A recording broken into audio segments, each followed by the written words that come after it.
أعوذ بالله من الشيطان الرجيم. بسم الله الرحمن الرحيم. الحمد لله رب العالمين الرحمن الرحيم مالك يوم الدين إياك نعبد وإياك نستعين اهدنا الصراط المستقيم صراط الذين أنعمت عليهم غير المغضوب عليهم ولا الضالين.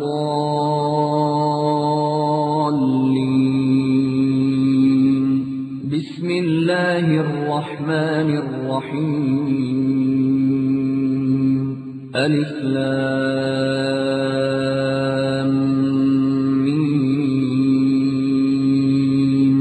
ذلك الكتاب لا ريب فيه هدى للمتقين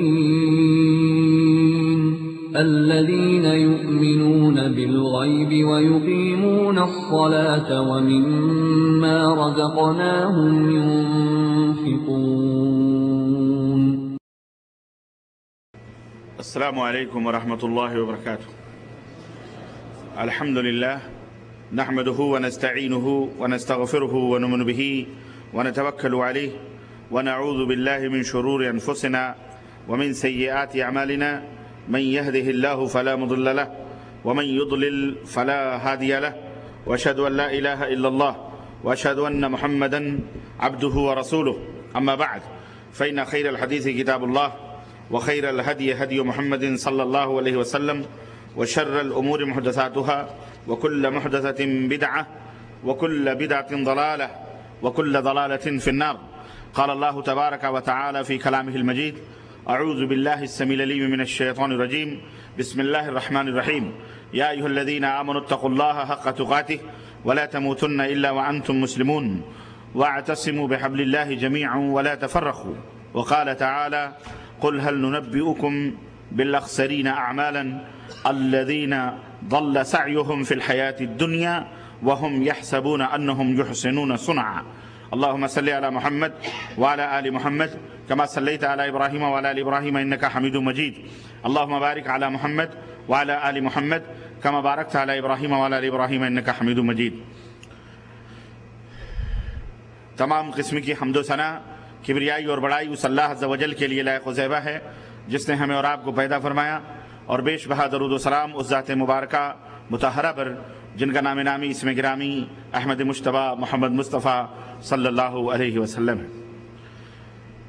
برادران اسلام، نوجوان دوستوں، بزرگوں اور بھائیوں، آج بتاریخ 9 شعبان 1429 ہجری مطابق 8 اگست سن 2008 عیسوی کے اس عظیم الشان اجلاس میں جو سی پورٹ کے کیمپ کے اکاموڈیشن کی اس مسجد میں منعقد ہوا ہے، جدہ دعویٰ سینٹر کے تعاون سے، میں اس اجلاس میں ماہ شعبان اور مسلمان کے موضوع پر کچھ گزارشات لے کر کے حاضر خدمت ہوا ہوں۔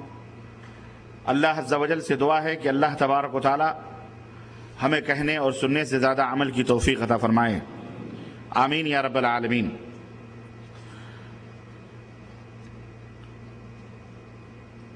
بدعتوں کا ہجوم ہے ہر سو، بدعتوں کا ہجوم ہے ہر سو، ہوتی جاتی ہے سنتیں معدوم۔ بدعتوں کا ہجوم ہے ہر سو، ہوتی جاتی ہیں سنتیں معدوم۔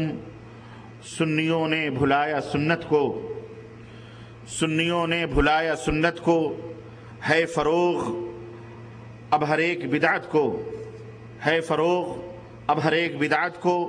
خاک میں مل کے رہ گیا ایمان، خاک میں مل کے رہ گیا ایمان، ہم سے اب کفر کوئی غیر نہیں۔ خاک میں مل کے رہ گیا ایمان، ہم سے اب کفر کوئی غیر نہیں۔ شرک و بدعت نے کر دیا یلغار، ہے اسلام تیری خیر نہیں۔ شرک و بدعت نے کر دیا یلغار، ہائے اسلام تیری خیر نہیں۔ دوستو اور بھائیوں، قبل اس کے کہ میں قرآن کریم کی مذکورہ آیت کی روشنی میں کچھ باتیں آپ حضرات کے گوش گزار کروں، میں آپ حضرات کا تہ دل سے شکریہ ادا کرتے ہوئے اللہ سے دعا کرتا ہوں کہ اللہ تبارک و تعالی ہمارے بھائیوں کو جو یہاں بہت دور دور سے تشریف لائے ہیں، اطلاع ملی ہے کہ مکۃ المکرمہ سے بھی، حرم سے بھی بہت سارے احباب اس پروگرام کی صدا سن کر یہاں تشریف لائے ہیں۔ ہم اللہ سے دعا کرتے ہیں کہ آپ جس بھی جگہ سے، جس بھی منطقے سے، جس بھی علاقے سے، جس بھی مقام سے آئے ہیں، اللہ آپ کے قدم قدم پر لاکھہ لاکھ نیکیاں آپ کو عطا فرمائے، اور اللہ عز و جل اس کے عوض میں ہم سب کی حاضری کو قبول فرمائے اور ہم سب کو جنت الفردوس میں جگہ عطا فرمائے۔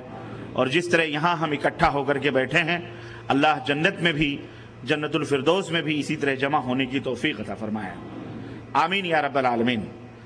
میرے بھائیوں، میں ابھی اخوان سے کہہ رہا تھا کہ ایک ایسے مقام پہ آپ لوگوں نے پروگرام رکھا ہے جو واقعی ایک تو پہلی دفعہ ہے، دوسرے ایک ایسے گوشے میں ہے کہ جہاں تک پہنچنا بہت سارے لوگوں کے لیے دشوار اور صبر آزما بھی ہے۔ میں یہی کہہ رہا تھا کہ آپ نے ہمارے احباب کو بہت مشکلوں میں ڈال رکھا ہے، اور بہت ساری آزمائشوں اور امتحانوں سے وہ گزر کر یہاں حاضر ہوئے ہیں۔ یقین مانیں، آپ کی یہ عظیم الشان تعداد دیکھ کر مجھے بڑی خوشی ہو رہی ہے، اور مجھے نبی کریم صلی اللہ علیہ وسلم کی وہ حدیث پاک یاد آ رہی ہے جو صحیح بخاری میں امام بخاری رحمۃ اللہ علیہ نے نقل فرمایا ہے۔ میرے عزیزو، تقریر سننا اور سنانا یہ تو ہر جگہ آپ کو یہ چیز میسر آ جائے گی، اور مختلف جگہوں پر بھی آپ اس کو سنا سکتے ہیں اور دیکھ سکتے ہیں۔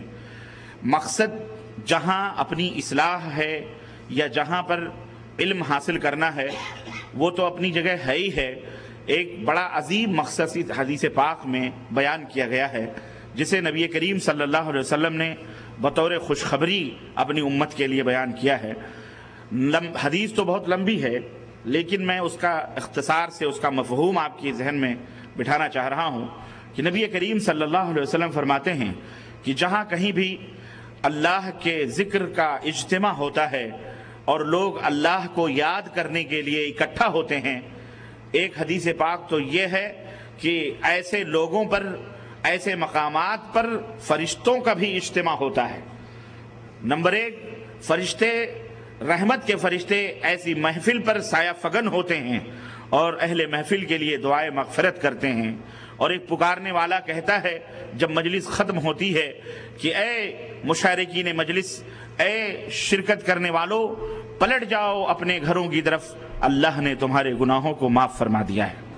تو میرے عزیزو، اسی طرح سے ایک اور لمبی حدیث اللہ کے رسول صلی اللہ علیہ وسلم کی جو میں بتانا چاہ رہا تھا، اس میں جو ایک اس کا مفہوم ہے کہ فرشتے اللہ رب العزت کے گھومتے رہتے ہیں پوری دنیا میں، اور جہاں کہیں بھی اللہ کا ذکر ہوتا ہے اور اللہ کے ذکر کرنے والے، سننے والے اکٹھا ہوتے ہیں، جمع ہوتے ہیں، تو وہ فرشتے ان سب کا نام لکھ کر اللہ عز و جل کی بارگاہ میں پیش کرتے ہیں اور بتاتے ہیں کہ اے اللہ، فلاں مقام پر فلاں فلاں فلاں فلاں لوگ جمع ہو کر تیری یاد میں تیری باتوں کو سن رہے ہیں۔